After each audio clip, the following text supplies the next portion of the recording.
Well, I thought obviously it was an important game for us, for our fans, for our team, for everybody that loves Gamecock baseball. Is a very important game for us, and our team really responded the way you want them to. Reid Morgan set the tone from the get-go. Let the run score in the first inning, but you knew you were going to get a lot of strikes, and he was going to attack the strike zone all day, and he wouldn't give him anything. And I thought our offense was absolutely relentless today, and that's what we want to see out of them. So great win for us, great to win that series, and now we'll focus on the next game. How pleased with you guys were you with your guys in terms of attacking the strike zone early and jumping on guys early in counts? In terms of our pitchers? Hitters. Well, hitters, again, I thought our hitters were very aggressive, very relentless, but they didn't get their pitch, they let it go. And that's what good offenses do, that's what good hitters do. They're going to walk to the plate very aggressive. If you get your pitch, you let it fly. If you don't, you take it and you go get the next pitch. And I thought we did a tremendous job of that. 14 runs on 17 hits, that speaks for itself. Going back center as well. Mark, it seems that Reid throws the ball with great conviction. Is that always something that he's been a part of his repertoire, or is that something Skyler's worked with him on since he's been here? No, we recruited that, and obviously you try to build on it, but we recruited him for that reason. He has great command. He throws all his pitches at the knees on a very consistent basis, which makes him really hard to square up. So he's a competitor. He has great command, and he's 90 plus with the fastball, or he can add and subtract from it when he needs to, and he has that slider that can get guys off balance as well. So he's a complete pitcher. Go to front right, Dale. One of their players said late last week how he thought they had a better culture and believed more and all that. Did that come up in the locker room from you to the guys, or were they talking about it? No. Probably a poor choice of words on his part. We have tremendous culture. I'll leave it at that. Back to your left column. And go ahead. What did you learn about your team this weekend? I don't think I learned any more. It was just great to see what we think this team is capable of. It was good to see that on the big stage, probably the biggest stage. I told the guys before the game today, they had an opportunity. I said I looked at every game on the schedule all day today, and this is the place that everybody in America would want to be playing. On this field, in this stadium, this is the game that every college baseball player would choose to be playing in. They had a tremendous opportunity, and they rose to the occasion. So it's really good to see. Obviously, our offense was pretty good.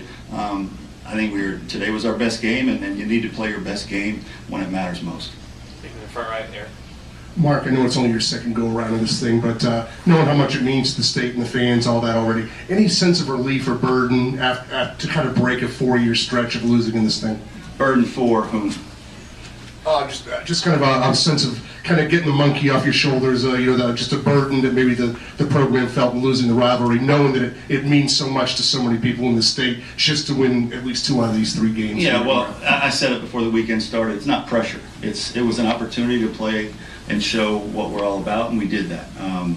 It's about the program. It's about the people that care about the program. It's not about any one person, not any one player, any one coach. It's about the program, and it's about giving our fans something to really be proud of, and that's what we work hard every day to try to do, and I know they'll be real proud of this effort this weekend.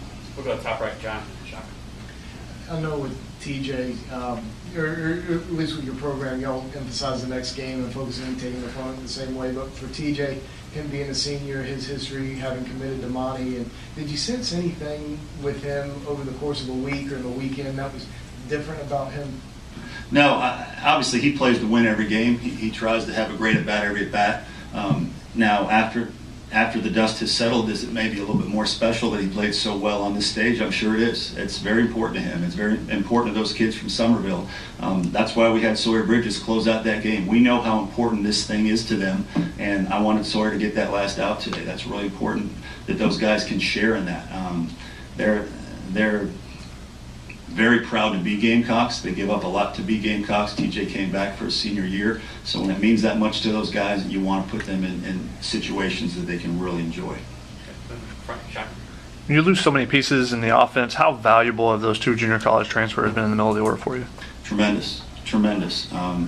Freshmen take some time to adjust to this level, generally. Now, Brady Allen's doing a pretty nice job so far, but generally to compete at this high level, the SEC, playing in a series like this, you need some experience, you need some strength, and having those JUCO guys come in and help us so far not to miss a beat offensively is very encouraging.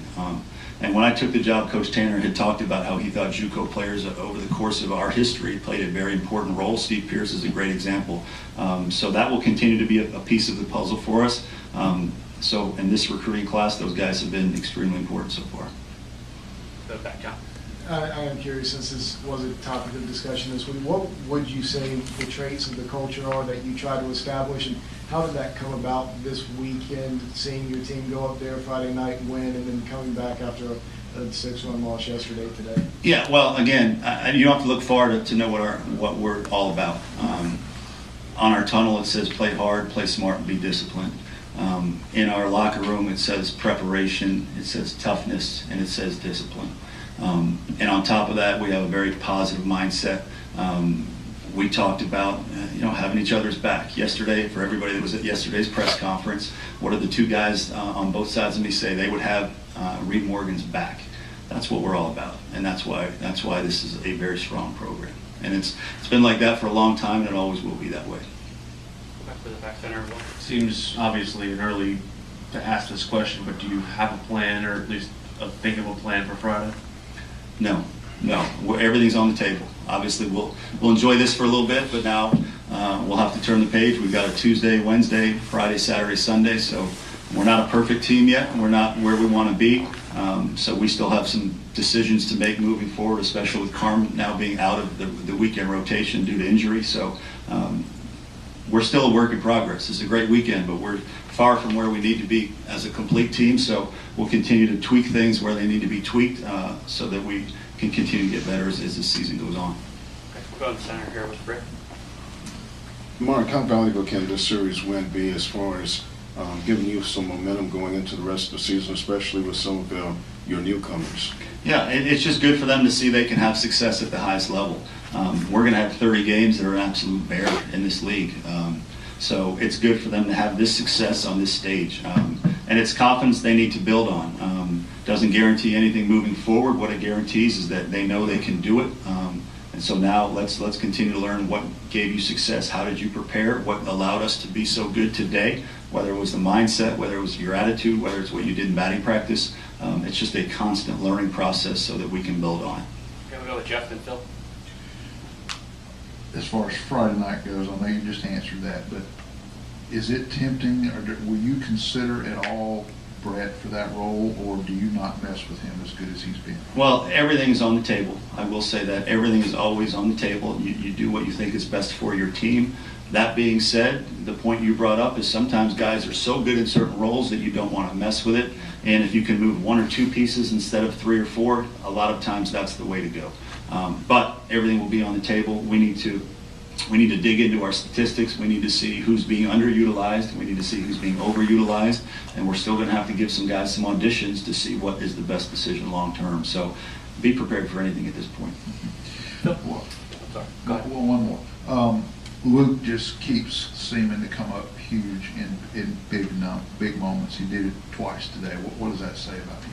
Well, it just says that he's a good player. I mean, it says he's a good player, and he was banged up this weekend. He was playing with a sore shoulder from that slide last week, and he didn't want to come out, and caught very, very well. He was big to our offense, and he's an emotional leader. As you can see, he's got a lot of attributes that Hunter Taylor had for us last year. So, as we talked about earlier, he's been a great addition. What have the doctors told you about the prognosis for Brzezinski and how long you can expect him to be out? Yeah, minimum 4 to 6, and could be more. And again, it's such a fluky thing. If it was an arm injury, you'd have to say, well, it's definitely going to be 8 weeks or 10 weeks. But with a foot, you just don't know how that will heal. We're not going to put him in harm's way, obviously, but if his foot heals quicker than the normal human being because he's an athlete, we'll take it from there.